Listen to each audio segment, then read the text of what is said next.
Some ancient places do not look abandoned, they look interrupted.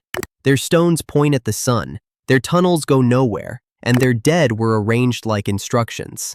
But the oldest clue may not be what was built, it is what someone tried to hide. Newgrange Winter Solstice Chamber. You are watching sunlight do exactly what someone planned more than 5,000 years ago. At winter solstice sunrise, a beam enters Newgrange through a roof box, travels 19 meters down the passage, and illuminates the cruciform chamber for roughly 17 minutes. The monument stands at Bóinne in County Meath, Ireland, beneath a mound about 85 meters across and 13.5 meters high. 97 curbstones ring its base. Built around 3200 BCE, Newgrange is older than Stonehenge and the Great Pyramid. Its corbelled roof has stayed largely watertight for more than 5,000 years. A triple spiral appears on curbstone 52 and again inside the chamber, as if the same sign crossed from the outside world into the dark. We know the alignment is precise. We do not know what the carvings meant or who organized the labor. No name survives. Just the stone, the math, and the light arriving on schedule. Longyou Caves. In 1992, and deeper still than a chamber timed to the sun, villagers near Xi'an in Zhejiang province pumped dry ponds they believed were natural. Beneath them lay artificial caverns, carved directly into the ground. Archaeologists have identified at least 24 large caves, covering more than 30,000 square meters, with some chambers rising approximately 30 meters high. Pillars remain standing inside, alongside sloped walls, stairways, pools, and thousands of parallel chisel marks across the ceilings and walls. The scale points to an organized excavation project, yet no secure inscription identifies its builders or confirms a date. They may be more than 2,000 years old, but that remains speculation. No one knows why they were made, where the removed stone went, or why they were flooded and sealed. And the next mystery waits in a circle built around absence. Stonehenge Aubrey Holes. From that circle built around absence, you stand in wind-cut grass where 56 empty pits make a ring before the famous stones rise. On Salisbury Plain in Wiltshire, England, this monument grew through several phases from about 3000 to 1600 BCE, with the Great Sarsen Circle raised around 2500 BCE. Its outer ring once held 30 upright sarsens and 30 lintels, the stones averaging about 25 tons, while the largest reached roughly 40. The smaller bluestones came from the Preseli Hills in Wales, about 225 kilometers away, while the sarsens came from Westwoods in the Marlborough Downs, around 25 kilometers off. The Aubrey Holes belong to the earliest design, and excavations found cremated human remains inside them, making the site one of Britain's early cremation cemeteries. Burial explains part of the circle. It does not explain why the whole monument kept changing for more than 1,000 years, or why the next threshold moves from open sky into something far more enclosed. Cloggs Cave ritual installations. After a monument that kept changing under open sky, what do you do with a mystery sealed deep underground? In Gunaikurnai country in southeastern Australia, research published in 2024 identified 2 buried ritual installations inside Cloggs Cave, dated to roughly 12,000 and 11,000 years ago, near the end of the last ice age. They were not living spaces. They held miniature fireplaces, trimmed wooden objects set into the fire structures, casuarina wood, and residues of animal or human fat, all deliberately arranged and buried where ordinary wood should have vanished long ago. The cave preserved what time usually erases. Stranger still, the pattern resembles 19th century Gunaikurnai accounts of secluded cave rituals led by specialists called Mula Mulung. That suggests cultural continuity across about 500 generations, while leaving the ceremonies, practitioners, and meanings unresolved. Next, the question stops being what survived in a cave and becomes how an entire city of stone rose from water.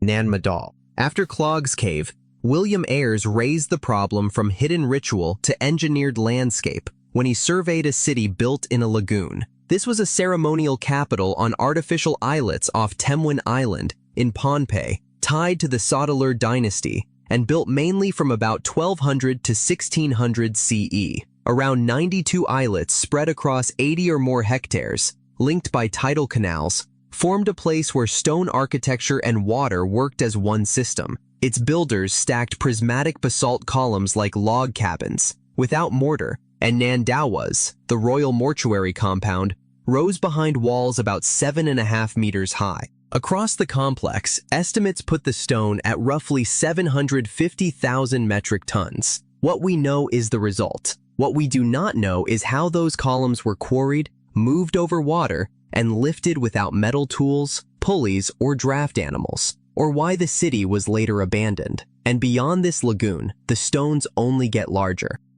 Baalbek Trilithon. At Baalbek, the Bekaa Valley heat hits first, then the podium rises like a limestone cliff. You are standing in Lebanon, more than 1,000 meters above sea level, at a Roman temple complex built mainly between the 1st century BCE and the 2nd century CE on an older sacred site. In the western retaining wall of the Temple of Jupiter, 3 limestone blocks sit in a row. Each is about 19.6 meters long, 4.3 meters high, and 3.6 meters deep. Each weighs roughly 750 to 800 tons. Nearby, the quarry still holds heavier monsters. The stone of the pregnant woman weighs around 1,000 tons. A larger unfinished block identified in 2014 is estimated at about 1,650 tons. We know the complex is Roman. We do not know why its builders chose foundation stones vastly heavier than ordinary Roman ashlar, when smaller blocks could have locked the wall just as well. The wall stands. The reason does not. Atbai Desert enclosures. Beyond a vanished desert wall, Eastern Sudan holds something stranger. Hundreds of burial circles in the Atbai Desert, between the Nile and the Red Sea. So faint, they are easiest to find from orbit. Satellite imagery and remote sensing revealed them across a hard, empty landscape. They date roughly from 4,000 to 3,000 BCE, built by pastoral communities with no cities, no palaces, no writing, just animals, stone, and the dead. Some enclosures reach about 80 meters across. You stand inside a ring of earth or stone, and the plan becomes coldly clear. In some, people were placed around one central body, surrounding that person the way a court surrounds a ruler, except everyone here is dead. Cattle, sheep, and goats lie with them. Were these sacrifice companions, displays of wealth, or the bones of a social order we cannot read? Gold mining is closing in. The desert is losing evidence faster than archaeologists can open it.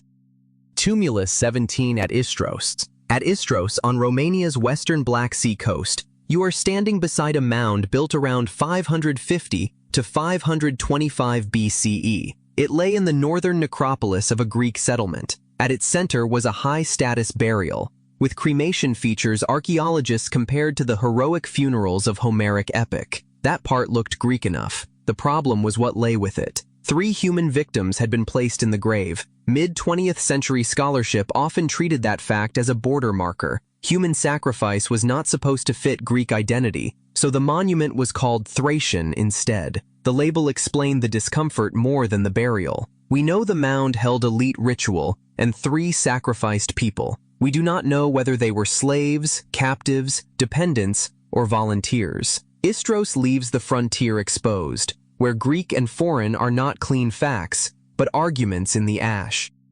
Başur Höyük retainer burials. At Başur Höyük in Siirt province, the dead were not laid out as a simple family grave. Around 3,100 to 2,900 BCE, in early Bronze Age 1, a stone cist held a high-status burial. Around it, other bodies were placed outside the chamber, close enough to look deliberate, too separate to be accidental. The grave goods make the scene sharper, not clearer. Copper alloy pins, spearheads, stone vessels, painted pottery, and carnelian beads sat among the dead, objects with weight, color, and distance behind them. Some may signal rank, some may point to origin. None tells you who consented. Researchers read the outer burials as possible retainer sacrifice, but the evidence does not settle whether these people were servants, captives, kin, or dependents. And Arslantepe show similar elite deaths. Başur Höyük leaves the colder question intact: who had to die when power was buried?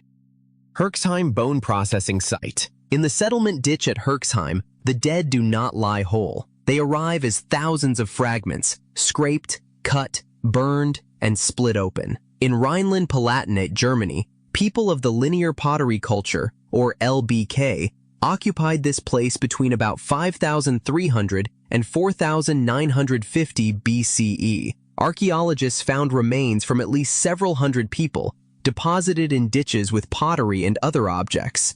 Not resting in a simple cemetery, you are standing where bodies were worked over with method. Long bones were broken for marrow, cranial pieces fractured in ways consistent with attempts to reach the brain. The organization is unmistakable. The motive is not. Herxheim may record massacre, ritual preparation, secondary burial, famine, epidemic, or social collapse. Ritual alone does not explain every split femur. Violence alone does not explain the repeated care. Herxheim does not prove cannibalism. It leaves cut marks, opened skulls, and no clean verdict.